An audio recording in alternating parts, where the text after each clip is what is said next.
Vamos a meditar acerca de Hechos, capítulo 11, del 19 al 30, y también haremos mención de Hechos, capítulo 13, del versículo 1 al 3. Entonces vamos a estar pensando hoy acerca de una iglesia muy especial, que fue la iglesia en Antioquía. Para dar un poquito de contexto, quiero mencionar que en los últimos meses hemos estado predicando acerca del libro de los Hechos de los Apóstoles. Hechos de los Apóstoles. Y ya vamos por el capítulo 11 de este libro de Hechos de los Apóstoles. Y lo que hemos ido viendo hasta ahora, esencialmente, es que Hechos de los Apóstoles nos describe el nacimiento y el crecimiento de la iglesia.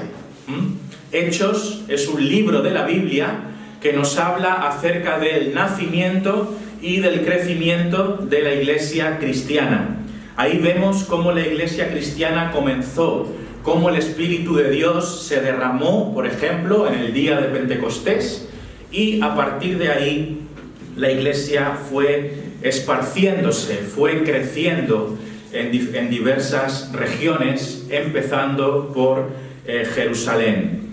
Entonces, hemos visto esa expansión de la obra de Dios, y en las últimas semanas que me ha tocado a mí predicar, de un modo más concreto, hemos estado viendo cómo la iglesia empezó a crecer en el mundo gentil. ¿Esto qué significa? Significa que la iglesia, en primer lugar, empezó en el mundo hebreo, o sea, con los israelitas, en Jerusalén, ¿no? Pero a partir de ahí, ese mensaje de salvación empezó a penetrar en otros pueblos, en otras gentes, porque el Evangelio de Jesús no es solamente para los judíos, es para personas de cualquier raza y de cualquier nacionalidad. Y esto es lo que vemos avanzar en el libro de los Hechos. Y vimos, por ejemplo, cómo empezaron a convertirse personas que no tenían trasfondo judío. Por ejemplo, vemos al etíope eunuco. Felipe, un siervo de Dios, le predica el Evangelio a un hombre de África, a un etíope eunuco que conoce a Jesús y se bautiza y continúa su camino, lo cual era un movimiento providencial de Dios. ¿Por qué? ¿Por qué quiso que Dios que se convirtiera esa persona? Para que esa persona, cuando se fuese a su país, pues también predicara el Evangelio. Ahí vemos a Dios actuando, ¿no?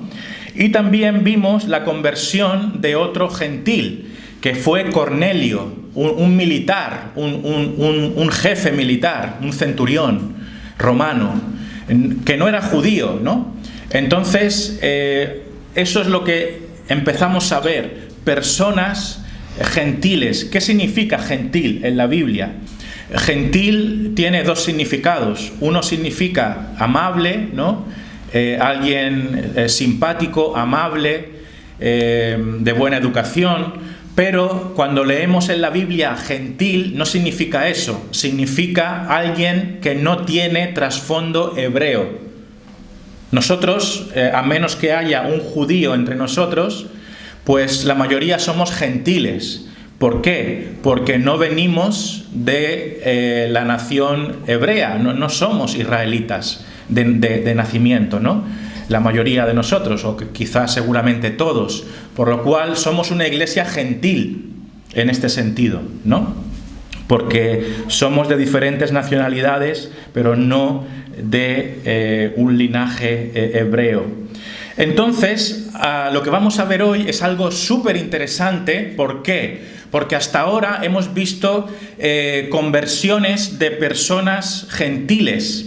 Pero lo que vamos a ver hoy es la fundación de la primera iglesia gentil.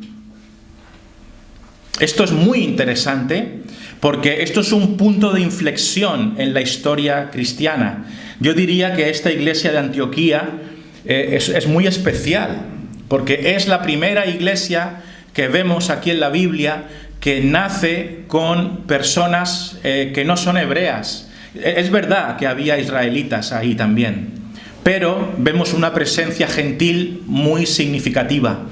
Y esto es muy llamativo, muy importante, muy significativo, porque en cierto sentido esta fue la primera iglesia no hebrea de la historia. Fue la primera iglesia como nosotros, ¿verdad? La primera iglesia gentil que vemos registrada en las Escrituras. Entonces podemos darnos cuenta cómo Dios va expandiendo su obra, ¿no? Ya no solamente está hablando a personas específicas, ahora ya se crea la primera congregación con presencia gentil mayoritaria. Entonces vamos a ver una serie de cosas acerca de esta iglesia en Antioquía, que por cierto tenemos varios hermanos colombianos. No es Antioquía de Colombia, no, es otro lugar. No venían de tan lejos. Entonces, esta Antioquía, esta iglesia en Antioquía, vamos a aprender acerca de ella y sobre todo vamos a aplicar a nuestra iglesia qué podemos aprender de esta congregación. Pues bien, lo primero es simplemente mencionar que estamos hablando de una ciudad que en esa época del primer siglo se llamaba Antioquía de Siria. Antioquía de Siria. Hay más Antioquías en la Biblia, pero la de hoy es Antioquía de Siria. ¿Os suena alguna otra Antioquía de la Biblia? Empieza por P. Antioquía de Pisidia. Exactamente. Que después también se habla de ella, pero esta es de Siria, que realmente en la actualidad sigue existiendo, pero está en Turquía. Está en Turquía. Esa ciudad sigue existiendo hoy, Antioquía de Siria, en la actual Turquía. Entonces estamos ubicados ahí. Bien, yo quiero ahora, antes de pasar a las aplicaciones para nuestra iglesia y para nuestra vida, quiero simplemente resumir qué está ocurriendo aquí en este texto que hemos leído, ¿vale? Quiero dar unas pinceladas rápidas para comprender qué está ocurriendo en esta escena, que la habíamos leído anteriormente y ahora vamos a repasarla. Lo primero, lo que vemos en este texto de Hechos capítulo 11, entre el versículo 19 y el 30, es que hubo creyentes esparcidos a causa de la persecución. Esto lo vemos en el versículo 19, porque dice: ahora bien, los que habían sido esparcidos a causa de la persecución que hubo con motivo de Esteban, pasaron hasta Fenicia, Chipre y Antioquía, no hablando a nadie la palabra, sino solo a los judíos. Entonces vemos que aquí hubo creyentes que fueron esparcidos, que tuvieron que irse del territorio de Jerusalén a causa de la persecución. Y esta persecución concretamente está centralizada en Esteban. Esteban fue el primer mártir cristiano después de Jesucristo, que fue apedreado y murió, y eso causó un gran revuelo y una gran persecución en contra de los cristianos. Los cristianos estaban siendo perseguidos, y a causa de esta persecución iniciada por la muerte de Esteban, dice la Biblia que hubo creyentes que pasaron hasta Fenicia, Chipre y Antioquía.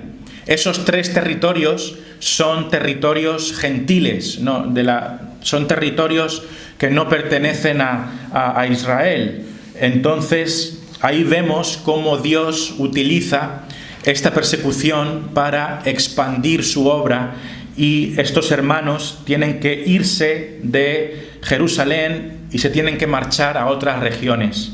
En este caso, Fenicia, Chipre y Antioquía. Entonces vemos creyentes esparcidos a causa de la persecución. En segundo lugar, vemos aquí unos hombres, que no sabemos quiénes son, que predicaron a griegos en Antioquía. ¿Veis? En el versículo 20 dice: había entre ellos unos varones de Chipre y de Cirene, los cuales, cuando entraron en Antioquía, hablaron también a los griegos anunciando el Evangelio del Señor Jesús.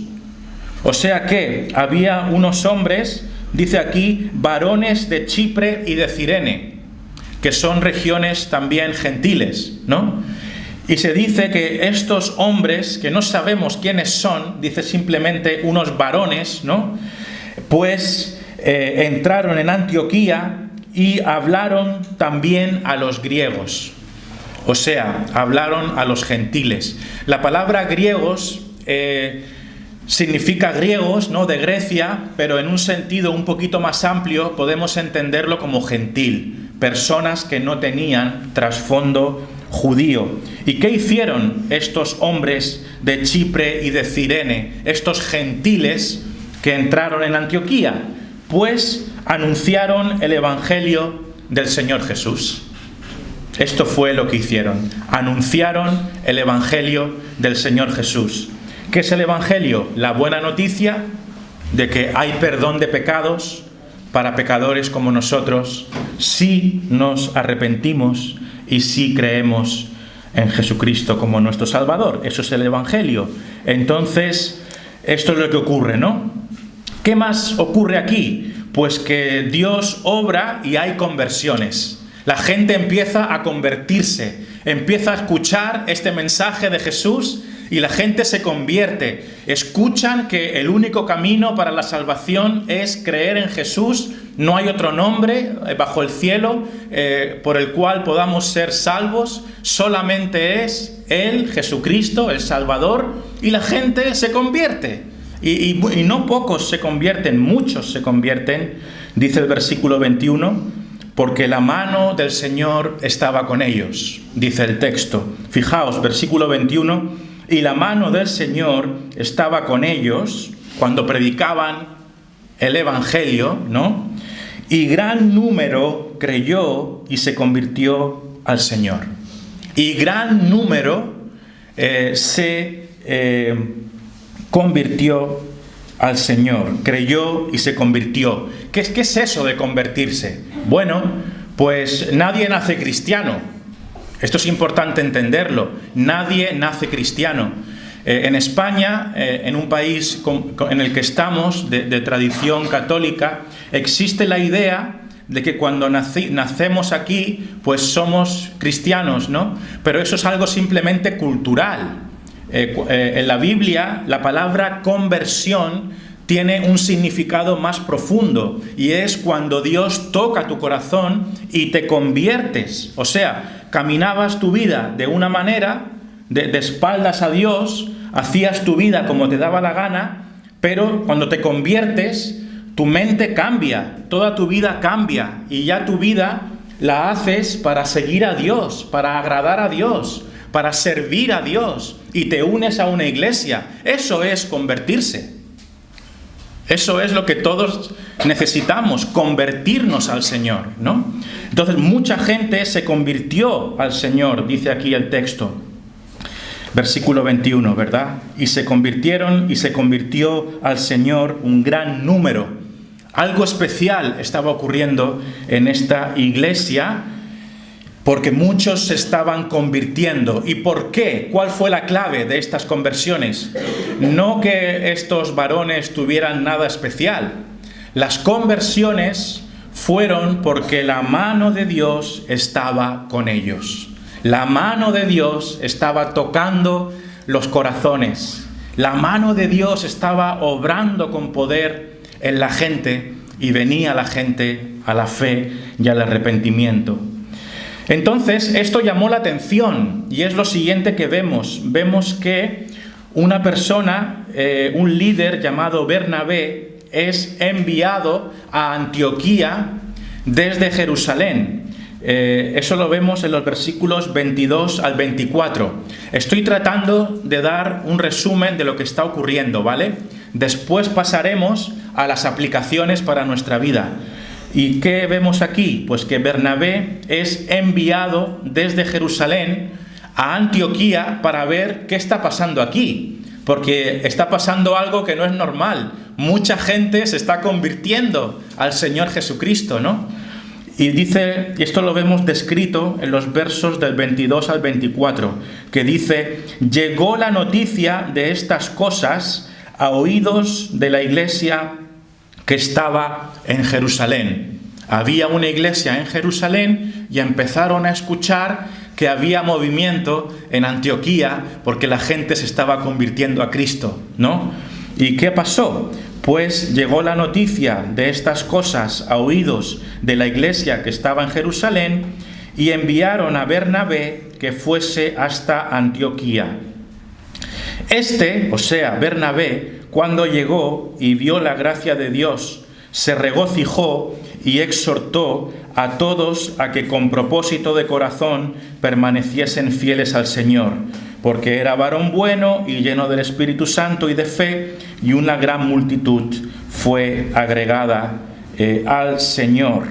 ¿Veis qué pasó aquí? Que la iglesia en Jerusalén envía a Bernabé, un líder de la iglesia cristiana de la época, para ver qué está ocurriendo aquí, tanto revuelo, y lo que estaba pasando es que la mano de Dios estaba tocando los corazones, trayendo a la gente a la fe, a que se convirtieran al Señor Jesucristo.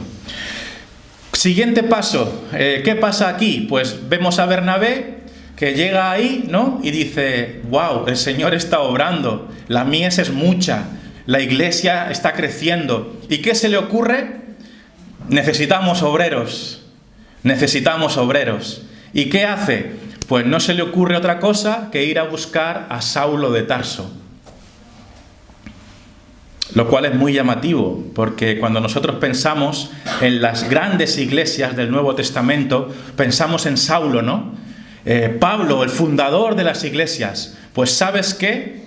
La iglesia, por así decirlo, que impulsó las misiones en el Nuevo Testamento, no fue una iglesia fundada por Pablo. Saulo vino de refuerzo, llamado por Bernabé. Y entonces Bernabé se encuentra ese panorama, ¿no? Y dice: necesitamos hombres de Dios que prediquen la palabra y que enseñen. Y esto es lo que vemos aquí cuando Bernabé busca a Saulo y ambos enseñan en Antioquía. 25 y 26, versículos 25 y 26 dicen: después fue Bernabé a Tarso para buscar a Saulo. ¿Veis? Saulo es Pablo, es lo mismo, el apóstol Pablo. Y hallándole, le trajo a Antioquía. ¿Veis? Lo trajo a Antioquía desde Tarso. Y se congregaron allí todo un año con la iglesia y enseñaron a mucha gente, y a los discípulos se les llamó cristianos por primera vez en Antioquía. Entonces Bernabé y Saulo, o Pablo, como lo queramos llamar, vinieron a Antioquía y permanecieron un año enseñando a mucha gente en Antioquía. Esto fue lo que ocurrió. Estos fueron los inicios del gran apóstol Pablo. Lo ficharon cuando estaba ahí en Tarso, quizá un tanto frustrado. Hemos de recordar que la acogida en Jerusalén de Pablo no fue muy buena, ¿no? Porque no se fiaban mucho de él. Era el perseguidor que se había convertido, pero aquí fue de algún modo repescado para la obra. Muy llamativo, muy interesante cómo Saulo empezó en Antioquía por llamado de Bernabé. Entonces, ¿qué más vemos aquí? Hemos visto esto, que estos dos hombres enseñan durante un año. Vemos la importancia de la enseñanza, ¿verdad? Y finalmente ocurre algo, y es que se anuncia una gran hambre en la región, y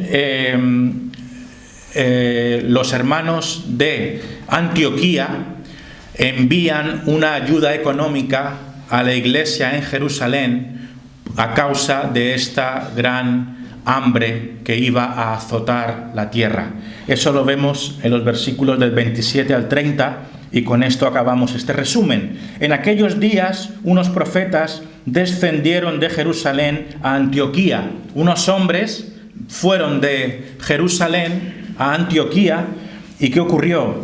Levantándose uno de ellos, llamado Agabo, daba a entender por el Espíritu que vendría una gran hambre en toda la tierra habitada, la cual sucedió en tiempo de Claudio. Entonces los discípulos, cada uno conforme a lo que tenía, determinaron enviar socorro a los hermanos que habitaban en Judea, lo cual en efecto hicieron, enviándolo a los ancianos por mano de Bernabé y de Saulo. O sea que la iglesia en Antioquía era una iglesia generosa, una iglesia que se preocupaba por las necesidades de las otras iglesias, en este caso por el hambre que iba a llegar a Jerusalén. Vemos ese corazón generoso de esta iglesia, que es una característica de una iglesia sana, ¿no? Una iglesia generosa con sus bienes. Pues bien, esto resume lo que vemos en este texto. Y ahora vamos a ver cómo esto afecta a nuestra iglesia aquí en el Arenal, ¿no? Pues ni que decir tiene, hemos de darnos cuenta que nosotros queremos ser una iglesia como la de Antioquía, ¿no? Ese es nuestro deseo. Entonces vamos a ver la importancia y el ejemplo de esta iglesia en Antioquía. Lo primero que aprendemos ya a nivel de aplicación es que fue una iglesia que nació a causa de la planificación divina. Fue una iglesia que no estaba en los planes de ningún hombre. Fue una iglesia que nació fruto de la iniciativa de Dios. ¿Por qué digo esto? Porque nadie planificó ninguna iglesia en Antioquía, porque entre otras cosas, esta iglesia nació a partir de la persecución. ¿Entendéis lo que quiero decir? O sea, nadie pensó que Antioquía sería un buen lugar para iniciar una iglesia, sino que fue Dios mismo en su providencia, que utilizó la persecución para que hermanos creyentes fueran a Antioquía y empezase una iglesia allí. Entonces, ¿quién empezó la iglesia en Antioquía realmente? ¿Los hermanos? En cierto modo sí, pero en otro sentido no. Fue Dios en su providencia quien empezó la iglesia en Antioquía, porque llevó allí a gente a través de la persecución. Dios usó la persecución para esparcir a creyentes a otras tierras para que se empezaran nuevas iglesias. O sea que Dios es el director de las misiones. Si no está la bendición de Dios detrás de una iglesia, esa iglesia va a durar poco tiempo. Entonces, ¿qué queremos nosotros? ¿Qué debemos hacer nosotros si anhelamos que la iglesia del Arenal sea una iglesia como la de Antioquía? Pues hemos de pensar que necesitamos que Dios nos dirija. Necesitamos la guía de Dios para nuestros planes. Somos una iglesia que tenemos el anhelo de ver más iglesias iniciadas por nosotros. Si Dios nos da los recursos y la sabiduría, esperamos el próximo año, quizá o antes, comenzar algún otro punto de misión aquí en Mallorca, donde la palabra de Dios se pueda expandir, donde haya otro lugar donde la gente se reúna a escuchar la palabra de Dios. Pero eso no va a ocurrir a menos que tengamos la bendición de Dios. Porque si es un impulso meramente humano, al mes va a ser un fracaso. Pero si está dentro de los planes de Dios, va a permanecer. Del mismo modo que ha permanecido esta iglesia aquí por más de 10 años, ¿no? Entonces, es una iglesia que nació a causa de la planificación divina. ¿Qué tenemos que hacer nosotros? Señor, muéstranos tu voluntad, y que si damos un paso para abrir otra iglesia, que seas tú el que lo dirija y no nosotros. Eso es lo que debemos hacer. Esta iglesia de Antioquía fue en el fondo una idea de Dios, no fue una idea de los hombres. Simplemente los creyentes estaban ahí y fueron obedientes y predicaron la palabra, pero fueron enviados por Dios. En segundo lugar, muy interesante, esta iglesia en Antioquía, que repito, es una iglesia excepcional por lo que significó en la historia de la iglesia cristiana, fue fundada por don nadies. La iglesia de Antioquía fue fundada por don nadies. ¿Entendéis lo que quiero decir, hermanos? Aquí no vemos al apóstol Pablo con un programa de plantación de iglesias profesional diciendo, aquí está la iglesia de Antioquía, y no se menciona ni a Pablo ni a nadie. ¿Sabéis quiénes fueron los fundadores de esta iglesia? Pues nos lo dice el versículo 20.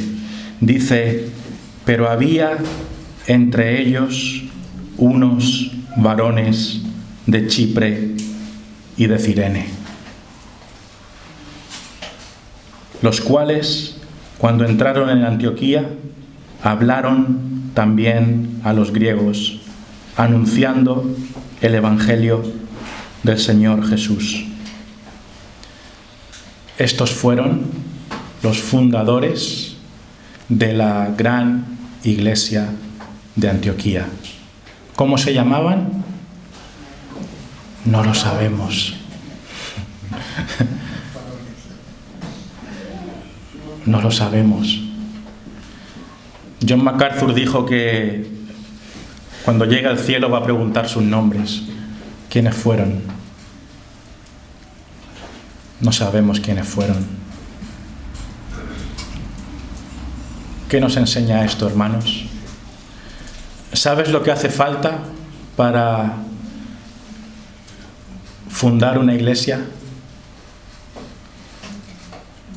Un don nadie. Alguien sencillo. No hace falta grandes líderes de grandes campañas, ni grandes nombres, ni grandes celebridades. Lo único que necesitamos son creyentes normales y comunes, como tú y como yo, hablando a otros acerca de Jesús. Qué precioso ejemplo, ¿no?, de un nacimiento de la iglesia. Dice aquí, había entre ellos unos varones de Chipre y de Cirene. Desconocemos sus nombres, pero gloria a Dios por esos hombres que tuvieron la valentía. Sus nombres no quedaron registrados, pero el fruto de su labor perdura hasta el día de hoy. Hoy damos tributo, ¿no?, a estos hermanos, esos varones que tuvieron la valentía y la determinación para predicar el evangelio y crear una iglesia nueva. Yo me pregunto, ¿tenemos algún don nadie aquí? Pues tenemos un montón. Yo el primero. Entonces, somos tentados a pensar, ¿no? Yo escuchaba a un predicador que hablaba de esto. Somos tentados a pensar y decir, ¿quién soy yo para ser utilizado por Dios? Si yo soy un don nadie. ¿Quién soy yo? Si yo no sé hablar tan bien, yo no tengo estudios teológicos, yo no soy como esos grandes predicadores que salen por internet. ¿Quién soy yo? Pues no nos desanimemos, hermanos. No pensemos de esta manera, porque Dios utiliza a don nadies como tú y como yo para hacer grandes cosas. Pensad en esto. La iglesia que envió a Saulo para su primer viaje misionero fue una iglesia fundada por don nadies.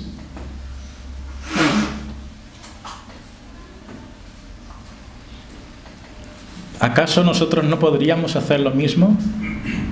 Tenemos los requerimientos, no somos nada, pero si la mano de Dios está con nosotros, Dios puede hacer grandes cosas a través de una iglesia humilde. Entonces, pensemos en esto, una iglesia fundada por personas comunes, sencillas, que ni siquiera se sabe su nombre. Tercera cosa, estas personas hicieron algo para que la iglesia creciera de esta manera, ¿no? Y bueno, hoy en día la idea es que para que una iglesia explote de éxito, la gente, ¿qué piensa que hay que hacer? Bueno, pues empezamos a pensar y decimos, pues vaya, necesitamos un local cómodo, que a la gente le guste, si puede ser que la música sea buena, para que la gente esté a gusto, y nos empezamos a preocupar, ¿no?, de que la gente tiene que venir aquí y todo esto, e incluso más. Hay programas en que las iglesias tratan de entretener a los jóvenes. Yo no digo que haya que aburrirlos, ¿no?, pero tratan de hacer todo lo posible para entretenerlos, que tengan luces y tengan juegos y haya programas elaborados y todo lo demás. Pero esta iglesia no hizo nada de eso. ¿Qué fue lo que hizo esta iglesia? Pues dice aquí que estos varones de Chipre y de Cirene, los cuales cuando entraron en Antioquía, y aquí está lo que hicieron, hablaron también a los griegos, anunciando el evangelio del Señor Jesús. Anunciando el evangelio del Señor Jesús. Vamos a ponerlo de una manera simple, hermanos. ¿Sabéis cómo una iglesia nace y crece y se mantiene por décadas? A través de la predicación del evangelio del Señor Jesús. No necesitamos grandes escenarios, ni cohetes, ni música. Bueno, necesitamos música para adorar, pero me entendéis. No necesitamos grandes espectáculos que atraigan a la gente. Lo que necesitamos es hablar a la gente del evangelio del Señor Jesús. ¿Sabes? El método que tú uses para atraer a la gente a la iglesia va a ser aquello que va a mantener a la iglesia a lo largo del tiempo. Si tú atraes a la gente entreteniéndola, Ellos vienen por el entretenimiento. La única manera de mantenerlos aquí va a ser que cada semana vas a tener que entretenerlos. Si tú atraes a la gente porque aquí se sienten bien con una música muy elaborada, la manera de mantener a esa gente es manteniendo esa música elaborada. Pero nosotros tenemos que quitarnos ese peso. El que quiera venir aquí, que venga por la predicación de Jesucristo. Amén.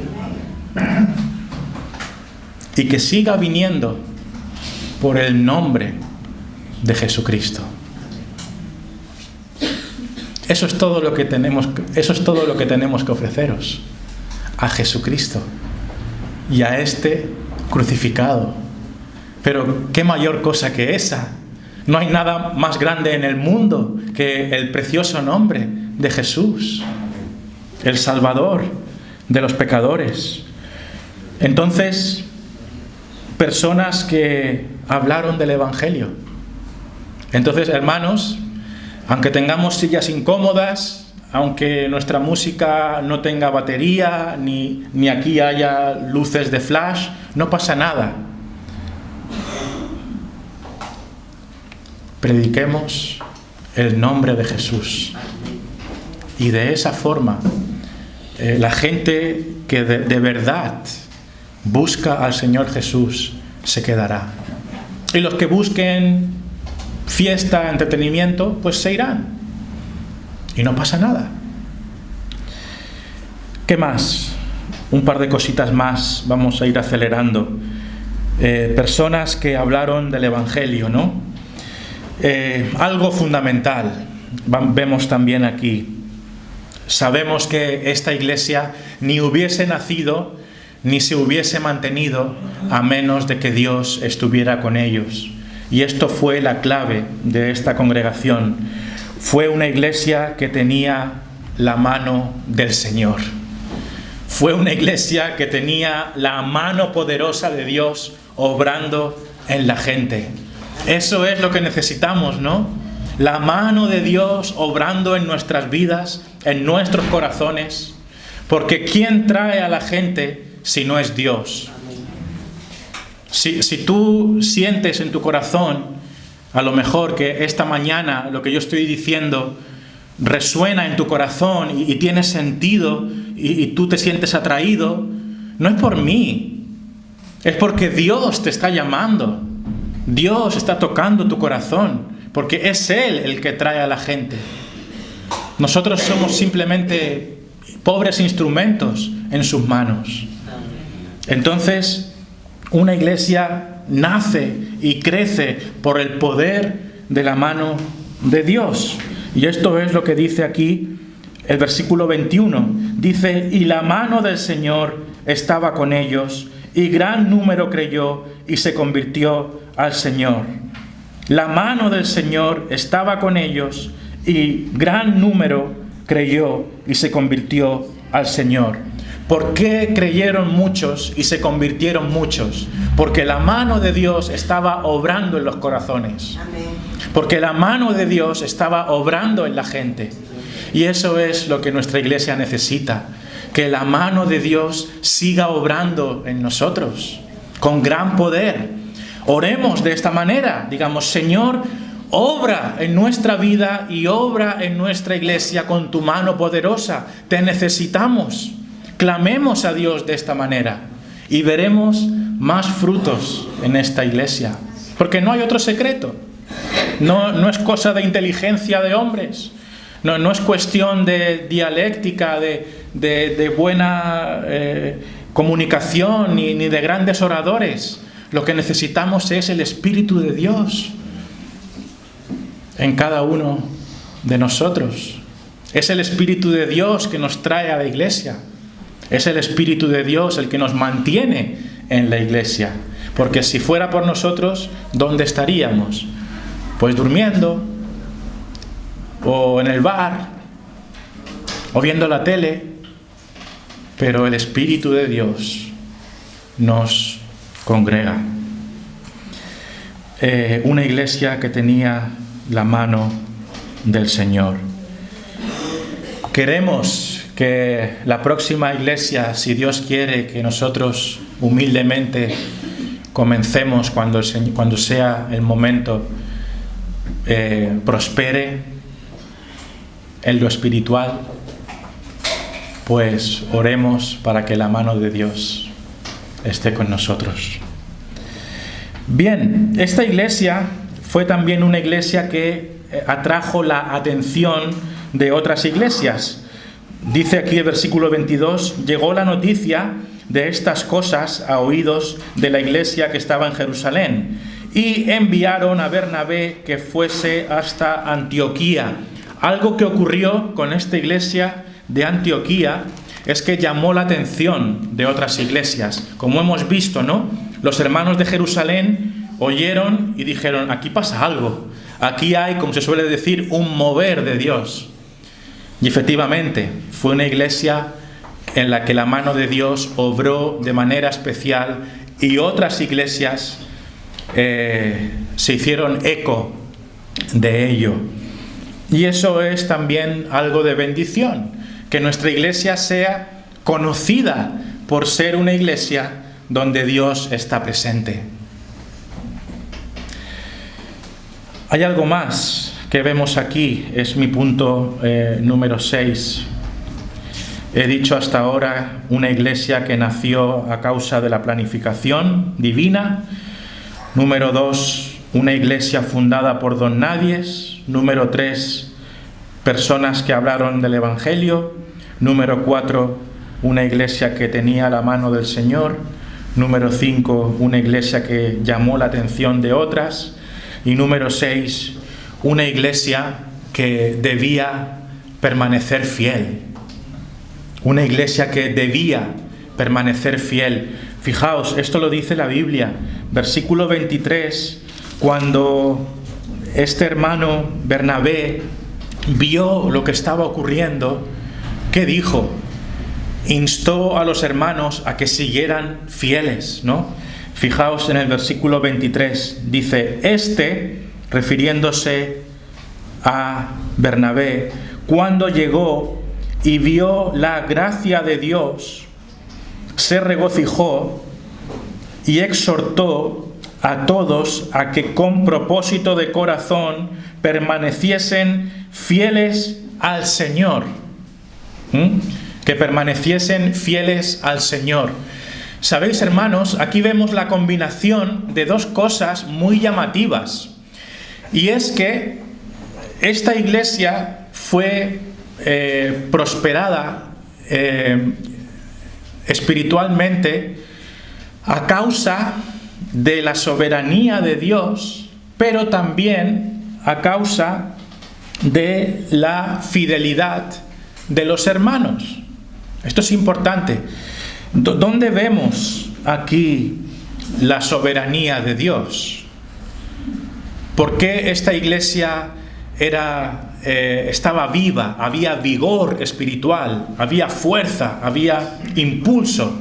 Dice aquí el texto que Bernabé, cuando llegó, y fijaos lo que dice, y vio la gracia de Dios. Cuando llegó, él vio la gracia de Dios en esa iglesia. ¿Esto qué significa? ¿Qué es la gracia? La gracia es cuando Dios bendice y ya está, porque es pura gracia, es un regalo, es la bendición de Dios sobre esa iglesia. No es un mérito de la propia iglesia, es la pura gracia de Dios derramando bendición y vida y vigor en una iglesia. Entonces Bernabé dice que cuando llegó vio la gracia de Dios. ¿Entendéis? O sea, fue Dios el que gratuitamente derramó su bendición sobre la iglesia. Si estamos todos aquí es por la gracia de Dios, por su beneplácito, porque Él nos ha amado, porque Él nos ha traído. Esta iglesia en el Arenal es un resultado de la pura gracia y misericordia de Dios, porque si no fuera por Él, ninguno de nosotros estaría aquí. La gracia de Dios abre y sostiene a las iglesias, pero al mismo tiempo hubo un ruego por parte de Bernabé. Fijaos lo que les dijo. Dijo esto: y exhortó a todos a que con propósito de corazón permaneciesen fieles al Señor. ¿Veis? La gracia de Dios por un lado, la obra soberana de Dios por un lado, pero también la responsabilidad de los creyentes de permanecer fieles al Señor. ¿Veis lo que dice aquí? Exhortó a todos a que con propósito de corazón permaneciesen fieles al Señor. Nosotros hemos de permanecer de todo corazón fieles al Señor. Este es el mensaje de Dios para esta iglesia en esta mañana, hermanos. Permanezcamos siempre fieles. Ha habido iglesias que han acabado mal. Han empezado bien, pero han acabado mal. Divisiones, pecados, pero nosotros hemos de permanecer de corazón, fieles al Señor, de corazón.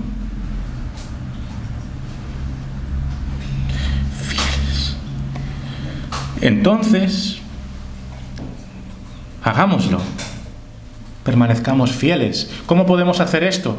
Oremos al Señor que nos guarde de las caídas. Señor, protégenos, porque somos débiles, protégenos, haznos fieles siempre, que tu Espíritu esté con nosotros, que nunca nos desviemos.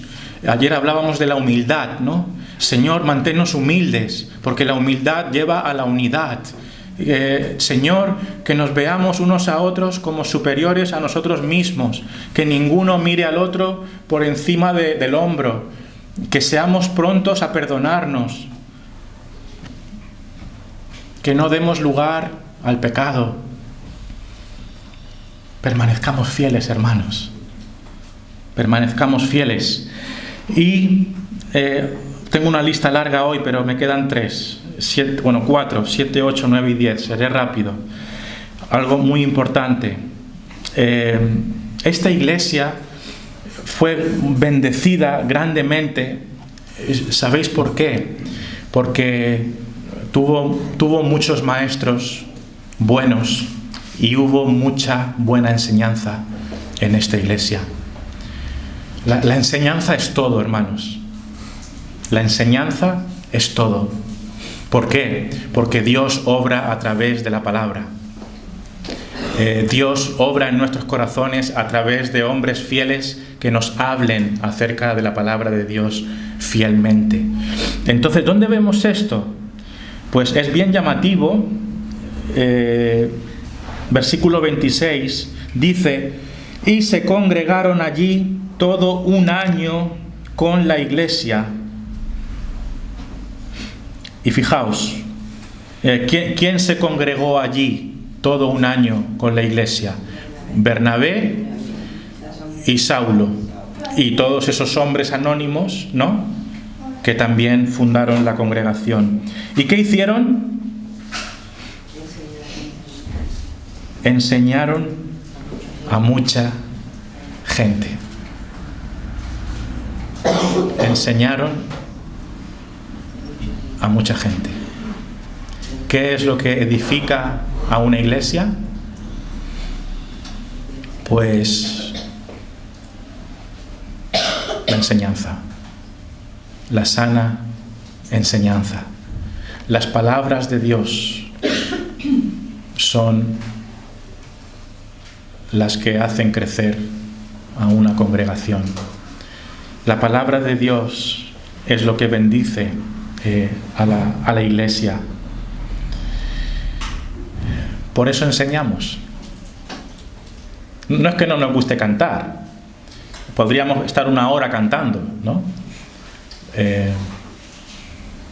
Pero pensamos que es más importante enseñar. Y gloria a Dios por las canciones. No somos una iglesia en contra de los cánticos.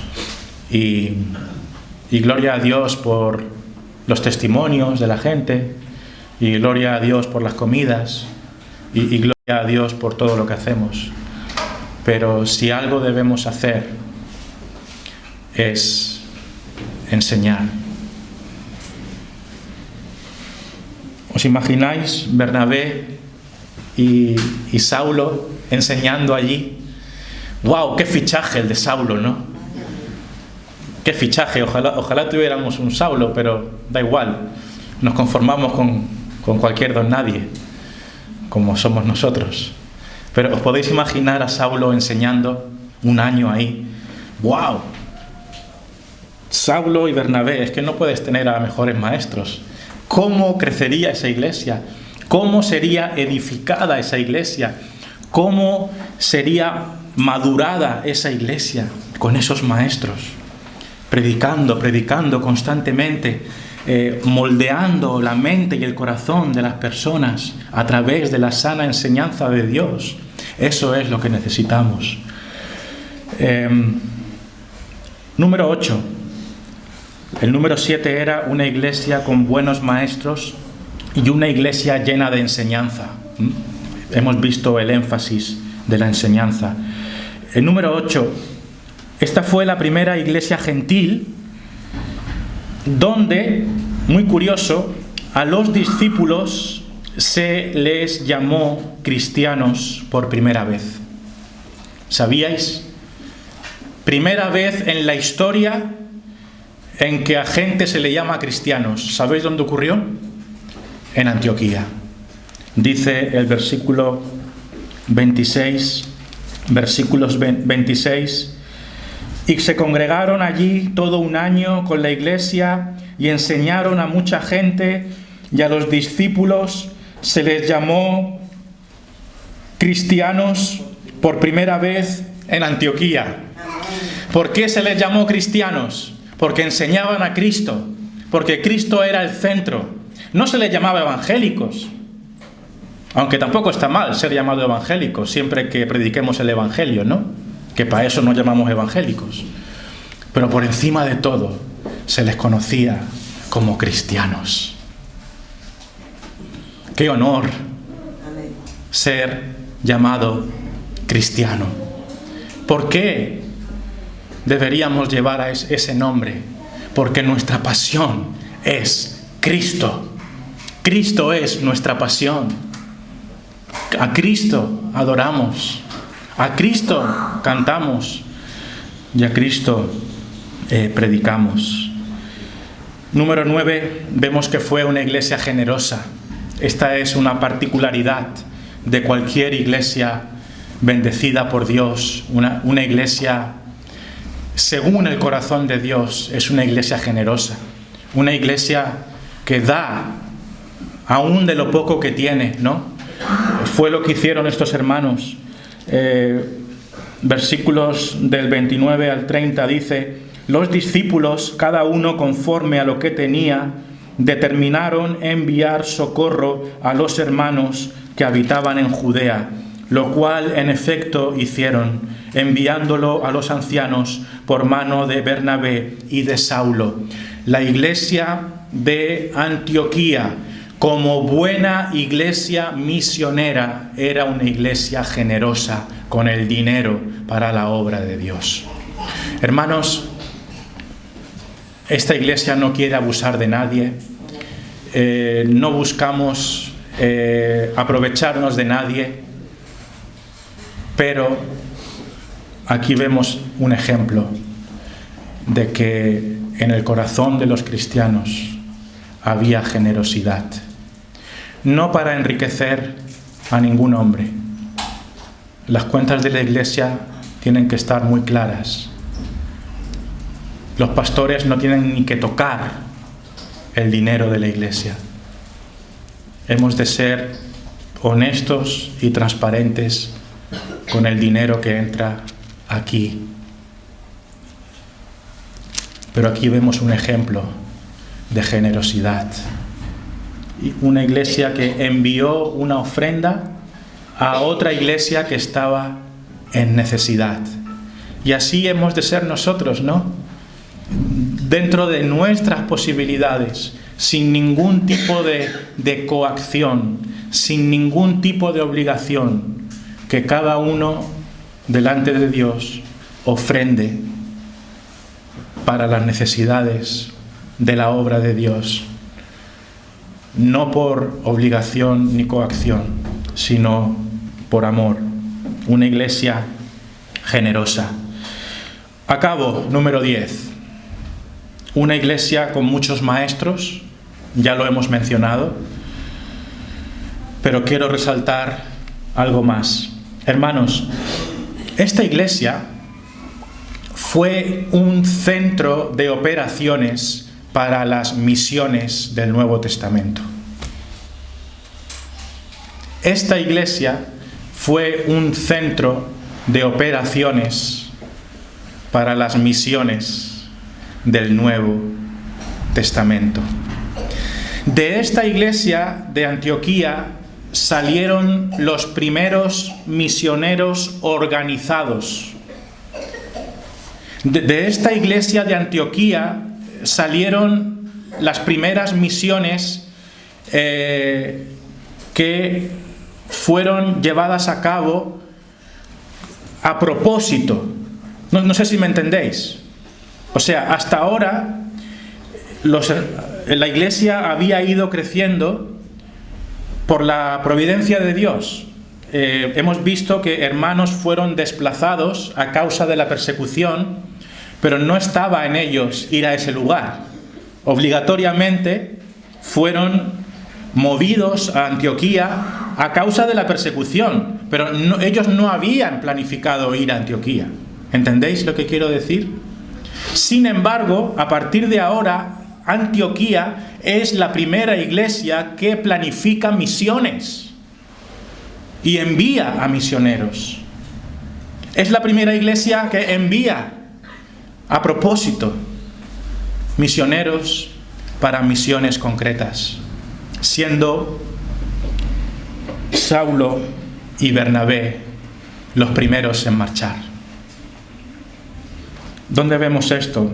No está dentro del texto de hoy, pero lo quise añadir.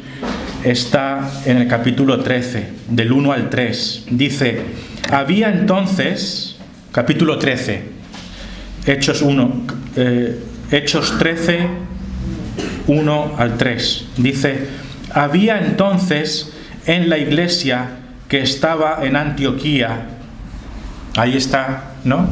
La iglesia de la que estamos hablando hoy. Había entonces en la iglesia que estaba en Antioquía profetas y maestros. Era una iglesia rica en maestros, ¿no? Por eso hemos orado hoy por obreros, porque queremos ser como Antioquía, una iglesia rica en maestros. ¿Quiénes eran estos maestros? Bernabé, Simón, el que se llamaba Níger, Lucio de Cirene, Manaén, el que se había criado junto con Herodes, el tetrarca, y Saulo. ¿Cuántos son? 1, 2, 3, 4, 5, 6, ¿no? 6 y 7 con 5, 6 buenos maestros. ¡Qué bendición! ¿Y qué pasó? Que el Espíritu Santo se manifestó para enviar a 2 de ellos a una misión. Dice el versículo 2: ministrando estos al Señor, o sea, sirviendo estos al Señor y ayunando, dijo el Espíritu Santo: apartadme a Bernabé y a Saulo para la obra a que los he llamado. ¿Veis? El Espíritu Santo dijo: apartadme a un lado a Saulo y a Bernabé, porque los voy a enviar. Los voy a enviar en una misión. Y dice aquí: entonces, habiendo ayunado y orado, les impusieron las manos y los despidieron. Oraron por ellos, ¿no? Lo de imponer las manos es una manera gráfica de decir que cogieron a estos dos hermanos queridos que fueron pilares durante un año, enseñando ahí día y noche, ¿no? Edificaron la iglesia, alimentaron a la iglesia, y cuando esa iglesia ya estaba fuerte, ya estaba estable, ya tenían por lo menos 5 buenos maestros, ¿qué hicieron? Apartaron a Bernabé y a Pablo, oraron por ellos y los despidieron para que sigan a otra iglesia.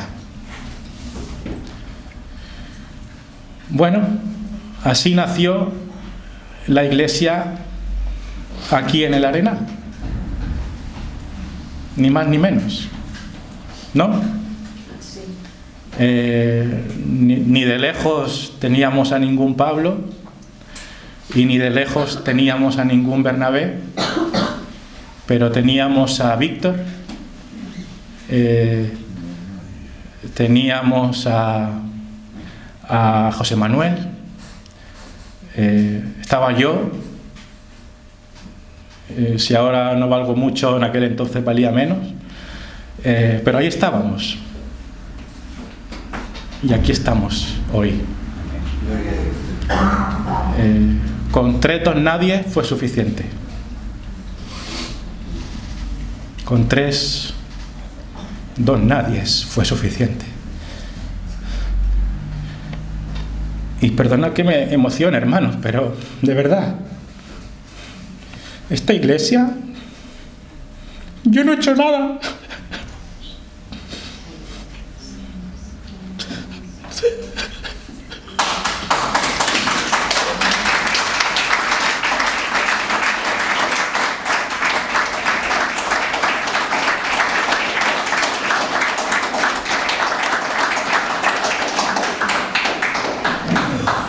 Es la obra. Es la obra de Dios. Solo somos administradores. Y por eso, hermanos, tenemos que seguir y podemos ver más iglesias si permanecemos fieles al Evangelio. Si permanecemos fieles al Evangelio, predicando a Cristo, siendo humildes, veremos la obra de Dios florecer. Por eso, espero que pronto podamos enviar un par de hombres, ¿no? A mí me gustaría que Olmer y Julian salieran de aquí para abrir otra iglesia. Y yo quedarme, ¿no? Y quizá algún hermano más tendrá que salir también. Pero hay que hacerlo. Hay que hacerlo. Yo veo este ejemplo de iglesia, ¿no? Y esta gente cuando el Señor les dijo, Pablo y Bernabé han de marchar. Algunos dirían, ¿cómo puede ser? No se pueden ir. La iglesia se va a caer. Si estos son 2 pilares, ¿cómo los vamos a dejar marchar? ¿Fue eso lo que hizo la iglesia? No. La iglesia oró por ellos y los despidieron. Nosotros tendremos que hacer lo mismo. Oraremos por ellos y los despediremos para que la obra de Dios siga creciendo. Que toda la gloria sea para nuestro Señor y nos ayude a ser una iglesia como la de Antioquía. Amén. Gloria a Dios.